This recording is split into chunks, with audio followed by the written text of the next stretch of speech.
بسم اللہ الرحمن الرحیم۔ السلام علیکم۔ سٹوری پوائنٹ پہ خوش آمدید۔ میرا نام مریم ہے۔ میری ملازمہ بہت نیک تھی۔ گھر کے سارے کاموں سے فارغ ہو کر وہ اپنے کوارٹر میں بند ہو جاتی اور عبادت کرتی رہتی تھی اور کسی کو بھی اندر نہ آنے دیتی۔ مجھ سے تنخواہ بھی نہ لیتی کہ ثواب کی خاطر کام کرتی ہوں۔ ایک دن میری بیٹی کو بخار ہو گیا تو سوچا اسے دم کروا لیتی ہوں۔ یہی سوچ کر میں اس کے کوارٹر میں چلی گئی، مگر وہاں جو دیکھا اس نے میرے قدموں تلے سے زمین نکال دی۔ وہاں تو اور میں 2 بچوں کی ماں کے عہدے پر فائز ہوں۔ میرے شوہر اچھا خاصا کما لیتے تھے، اس لیے میرے گھر کے سارے کام میری نوکرانی کرتی تھی۔ کچھ دنوں پہلے وہ مجھے کہہ گئی کہ میں اپنے گھر جا رہی ہوں، آپ دوسری ملازمہ کا انتظام کر لیجئے۔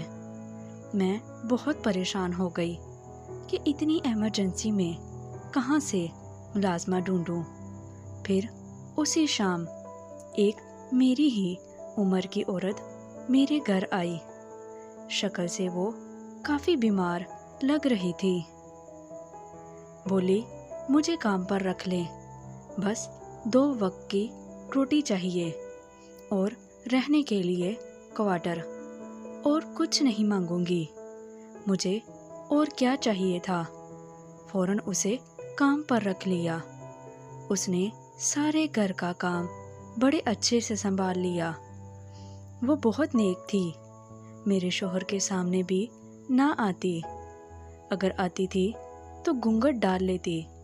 گھر کے سارے کاموں سے فارغ ہونے کے بعد وہ اپنے کوارٹر میں چلی جاتی اور وہی عبادت کرتی رہتی۔ اس نے ایک شرط رکھی تھی کہ مغرب کے بعد وہ کوارٹر کا دروازہ نہیں کھولے گی۔ حد تو یہ کہ ایک بار کوارٹر میں چلی جاتی تو واپس نہ آتی، چاہے کچھ بھی ہو جائے۔ ایک بار رات کے 10 بجے میری بڑی بہن آ گئی۔ میں نے جا کر ملازمہ کا دروازہ کھٹکھٹایا، مگر اس نے باہر آنے سے منع کر دیا۔ اس وقت تک شوہر بھی گھر نہیں آئے تھے کہ میں باہر سے ہی کچھ منگوا لیتی۔ مجبوراً مجھے بہن کے لیے خود ہی کھانا پکانا پڑا۔ مجھے اس پر غصہ تو کافی زیادہ تھا، مگر میں نے اسے کچھ نہ کہا کیونکہ اس نے ایک بار بھی تنخواہ نہیں مانگی تھی۔ کہتی تھی باجی صفائی کرنا نصف ایمان ہے، مجھے ثواب ملتا ہے صفائی سے، اس لیے پیسے نہیں لوں گی۔ اب میں ایسی ملازمہ کو ہاتھ سے کیسے گنوا سکتی تھی جو پیسے بھی نہ لے اور مفت میں کام بھی کرتی رہے؟ مجھے بس اس کی حرکتیں کچھ مشکوک لگتی تھی۔ اس کا سر شام کی اپنے کوارٹر میں بند ہو جانا میری سمجھ سے باہر تھا۔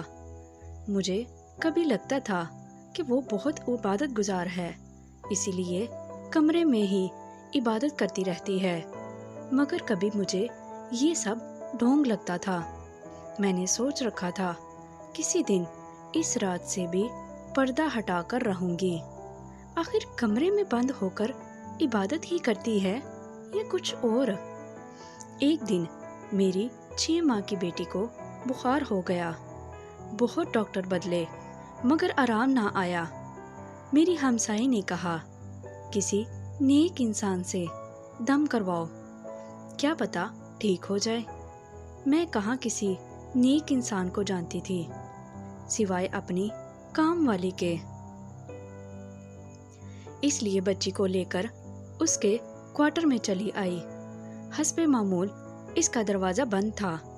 میں نے اسے بہت آوازیں دی کہ بیٹی کو دم کروانا ہے، کھولو، مگر اس بنتی نے اپنی قسم نہ توڑی۔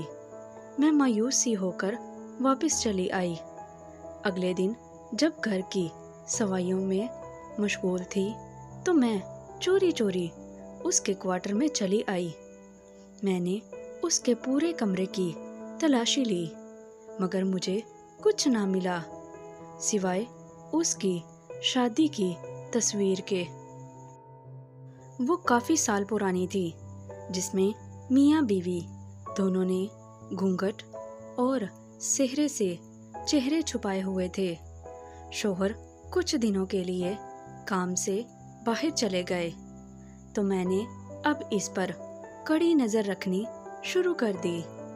اس کے کوارٹر سے کسی کے بولنے کی آوازیں بھی آتی تھیں۔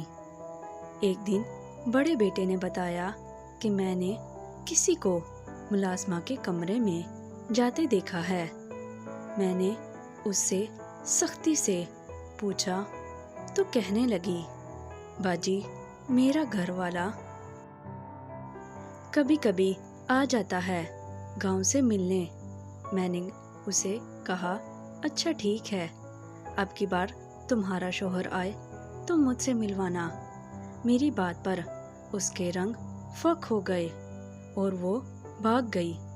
مجھے یہ سب کچھ ٹھیک نہیں لگ رہا تھا۔ اگلے دن اس کے آنے سے پہلے ہی میں اس کے کمرے میں چھپ گئی تاکہ دیکھ سکوں کہ اس کا شوہر ہی ملنے آتا ہے یا کوئی اور چکر چلا رہی ہے۔ آدھے گھنٹے بعد وہ اپنے کمرے میں چلی آئی، تیار ہو کر کسی کو فون کیا اور کہنے لگی، آ جائیں، بی بی گھر پر نہیں ہے، میں بھی کمرے میں ہوں۔ مجھے جاننے کا تجسس ہو رہا تھا کہ آخر وہ کس کو بلانے جا رہی تھی۔ تھوڑی دیر بعد جب دروازہ کھلا اور جو شخصیت اندر داخل ہوئی اسے دیکھ کر میرے سر پر آسمان پھٹ گیا۔ وہ تو میرا شوہر ہی تھا۔ مجھ سے برداشت نہ ہوا تو میں چلاتی ہوئی ان دونوں کے سامنے چلی آئی۔ میرے شوہر کے رنگ اڑ گئے اور وہ کہنے لگا، مجھ سے ناراض نہ ہو، پہلے میری بات سن لو۔ یہ میری پہلی بیوی ہے۔ آج سے 10 سال پہلے گاؤں میں اس سے شادی ہوئی تھی۔ پھر میں شہر آ گیا تو اس کو بھول بھال گیا اور کچھ عرصے بعد تم سے شادی کر لی اور پلٹ کر اس کی خبر تک نہ لی۔ یہ اتنے سال اکیلی رہی مگر اس نے مجھے چھوڑا نہیں۔ اب بھی صرف کچھ دنوں کے لیے ہی آئی ہے کہ مرنے سے پہلے چند دن میرے ساتھ گزارے۔ میں اس کی آخری خواہش کو انکار نہ کر سکا۔ اسے بلڈ کینسر ہو گیا ہے۔ یہ صرف چند ہفتوں کی مہمان ہے۔ یہ سب سن کر میرے پیروں تلے سے زمین نکل گئی۔ اس سب میں اس بیچاری کا تو کوئی قصور نہیں تھا۔